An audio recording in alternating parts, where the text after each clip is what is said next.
Salut, c'est moi. Bonjour à tous et bienvenue dans cette vidéo, bienvenue si vous découvrez la chaîne. Ça y est, la chaîne a un an, j'ai fêté ça la semaine dernière avec un live que vous pouvez regarder et re-regarder sans aucun scrupule. Et dans ce live, je vous disais que j'avais aussi envie de faire de nouveaux concepts cette année et on commence tout de suite avec un nouveau concept. J'ai notamment envie de parler de films qui sont sortis il y a un petit moment, pas forcément des nouveautés et qui m'ont vraiment impacté et parler de ce qu'ils m'ont vraiment appris. Dans ce type de vidéo, on s'intéressera moins à la technique, à la réalisation, tout ça, qu'à vraiment l'histoire, en quoi ce film m'a rousté et quels enseignements j'ai pu un peu en tirer. C'est un peu comme si on regardait un film entre potes et qu'on débriefait après l'avoir regardé.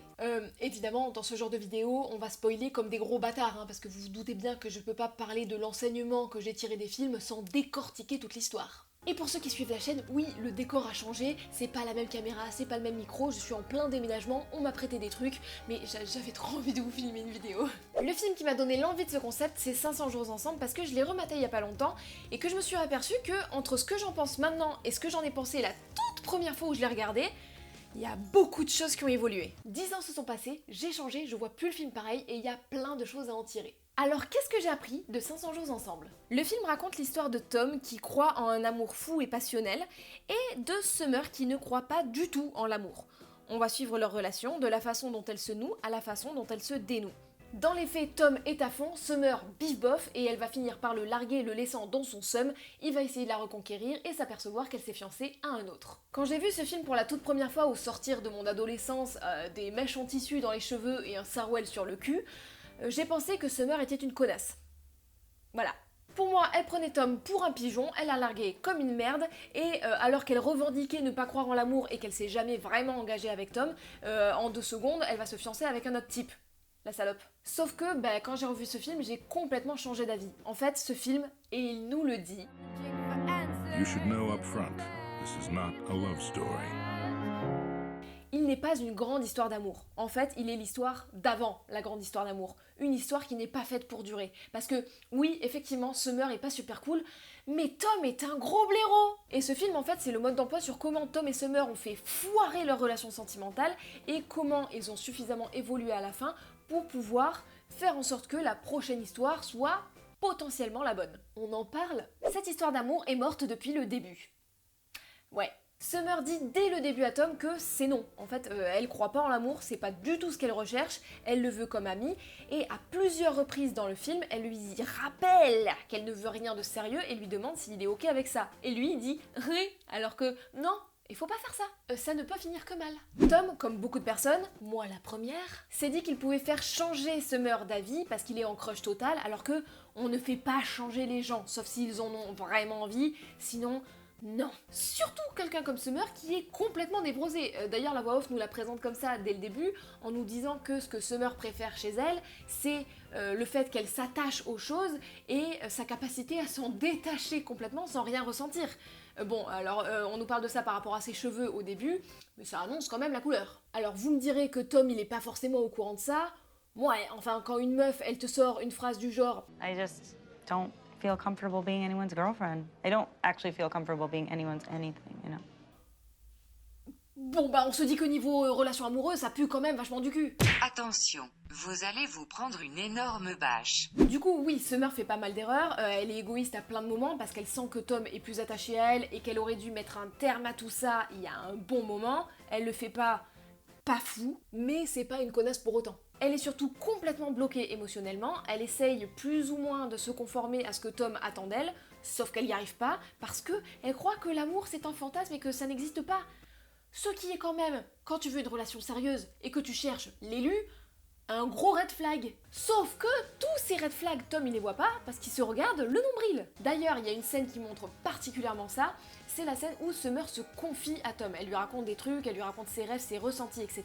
Et on sent qu'elle est écorchée vive et donc dans un moment de vulnérabilité totale. Et lui, au lieu d'être dans la réalité, dans le moment et d'écouter ce qu'elle dit, il est dans sa tête, il la fantasme, il écoute à moitié ce qu'elle dit, parce que ce qui est important pour lui, c'est qu'elle le lui dise à lui. D'ailleurs, la mise en scène le montre à ce moment-là, parce qu'au début, on les voit tous les deux et ils discutent, et petit à petit, on se dégage de Summer, elle est de plus en plus floue, on entend de moins en moins sa voix, pour se focus sur Tom et ce qu'il pense, son film qui se fait dans sa tête, etc.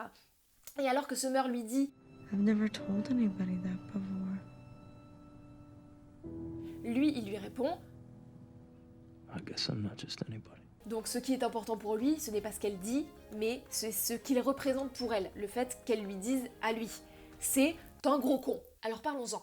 Tom est complètement dépendant de ses amis, de sa petite sœur qui est une ado et qui a mieux compris la vie que lui, de ses collègues, il est capable de rien prendre comme initiative, il se fait trimballer parce que la voix off nous le dit dès le début. The boy, Tom Hansen, grew up believing that he'd never truly be happy until the day he met the one. C'est une des premières phrases du film. Et ça déjà, ça pue du cul. Parce que quand t'es needy comme ça, quand t'es dans le besoin et que tu cherches désespérément à tomber amoureux, mais c'est le meilleur moyen pour que dès que une personne t'accorde le moindre intérêt, dès qu'elle a le moindre point commun avec toi, tu te dis ça y est, c'est elle et c'est mort. Et c'est ce qui arrive avec Summer. D'ailleurs, on le voit avant même qu'ils commencent leur relation amoureuse, il prend ça comme un signe, le fait qu'elle aime les mêmes trucs un peu perchés que lui, mais comme le dit sa sœur et elle le lui dit, c'est pas parce que quelqu'un d'un peu canon va avoir les mêmes goûts chelous que toi que c'est forcément l'amour de ta vie. Et du coup, leur relation part sur un truc complètement biaisé et complètement égocentré du côté de Tom, qui se fait un film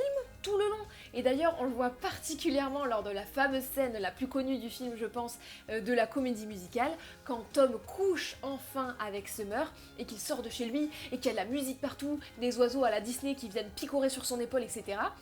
La première fois que j'avais vu ce film, j'avais trouvé cette scène super chou et je m'étais dit, c'est vrai que quand tu fais l'amour pour la première fois avec une personne que tu aimes, mais la vie devient un Disney. Tu sors dans la rue et t'as l'impression d'être dans Mamma Mia avec Meryl Streep qui danse du ABBA en salopette. Sauf que, même si aujourd'hui je pense toujours ça, c'est pas ça dans le film. En l'occurrence, dans le film, 1 minute 30 avant la scène où ils couchent ensemble, elle lui rappelle qu'elle ne veut rien de sérieux et lui demande s'il est ok. Et il lui dit oui.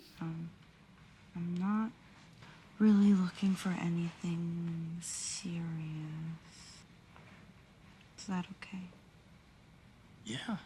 Donc le gars se fait des films total et la mise en scène abuse volontairement à coup de ABBA, Mamma Mia, tutti quanto là, juste pour montrer à quel point il est dans sa tête et il est dans son délire et qu'il voit pas du tout la réalité en fait. C'est une histoire d'amour pour lui, pas pour elle. Et donc qu'est-ce que j'ai appris de ce truc là ?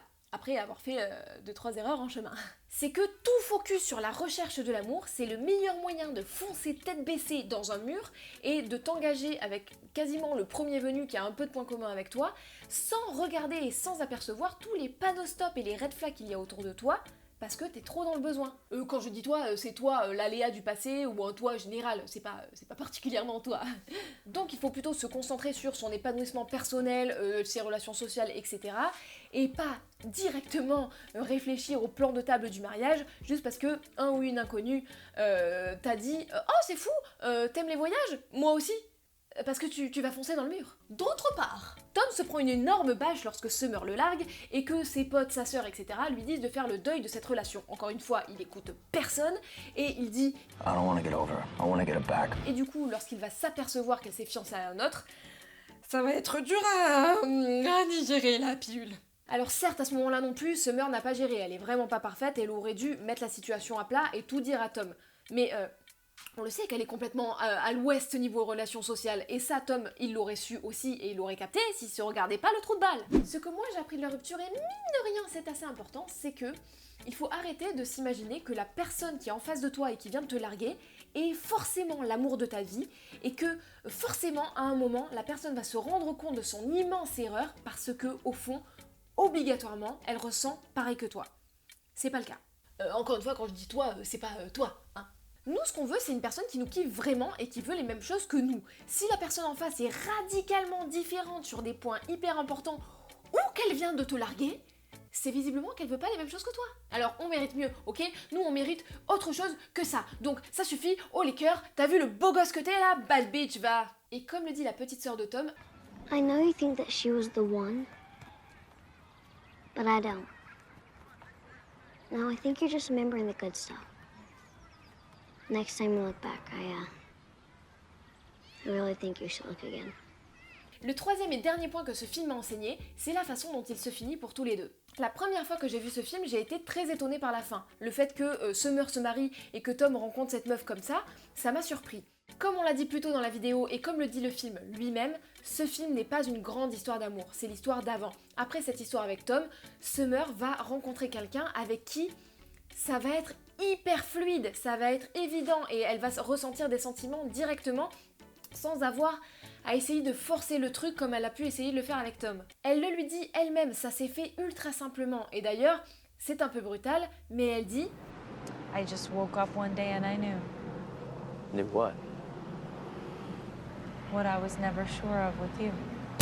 c'est brutal, mais c'est clair, il en avait besoin. Et lui, il va donc se prendre une énorme bâche parce qu'il se rend compte que tout ce qu'il pensait n'était pas réciproque. Et à la fin, il est enfin aligné avec lui-même. Il est moins dépendant de son entourage. Il a quitté son boulot et il est prêt à entamer le taf de ses rêves. Il est aligné. Et là, il rencontre une meuf avec qui il a de vrais points communs. Pas un pauvre groupe de musique perché, non.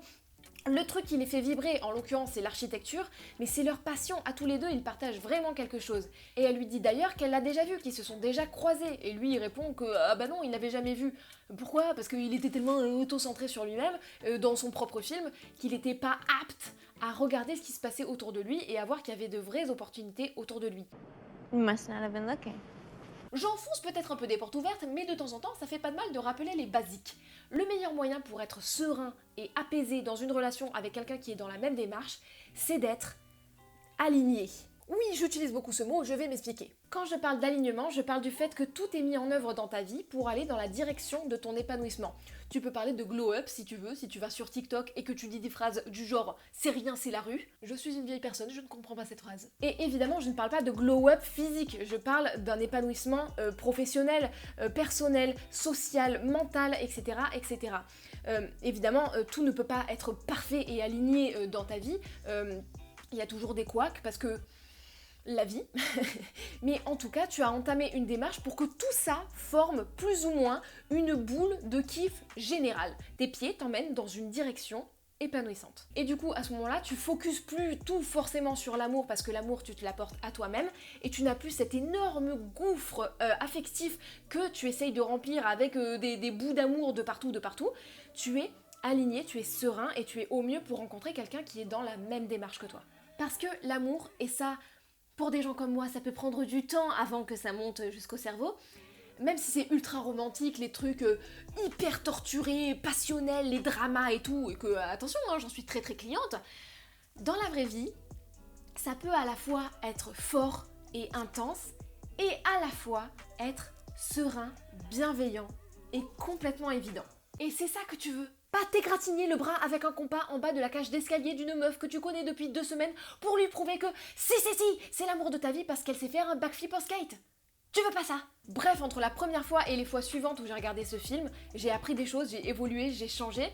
Et je vois moins ce film aujourd'hui comme une tragique histoire d'amour qui finit mal à regarder en amoureux que sur comment 2 personnes font complètement foirer une relation.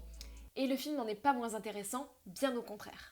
J'espère que ce nouveau concept qui mélange cinéma et papotage vous a plu. Si c'est le cas, n'hésitez pas évidemment à me le montrer sur les réseaux sociaux, en partageant, etc.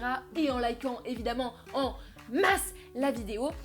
Il y a, les gars, plein de choses à apprendre quand on ouvre un bouquin, quand on regarde un film, et je vous promets que tout va bien se passer. Et parce que, à concept particulier, conclusion particulière, je vais évidemment vous souhaiter une bonne fucking soirée, mais je vais aussi vous demander, et toi ce film, t'en as pensé quoi ?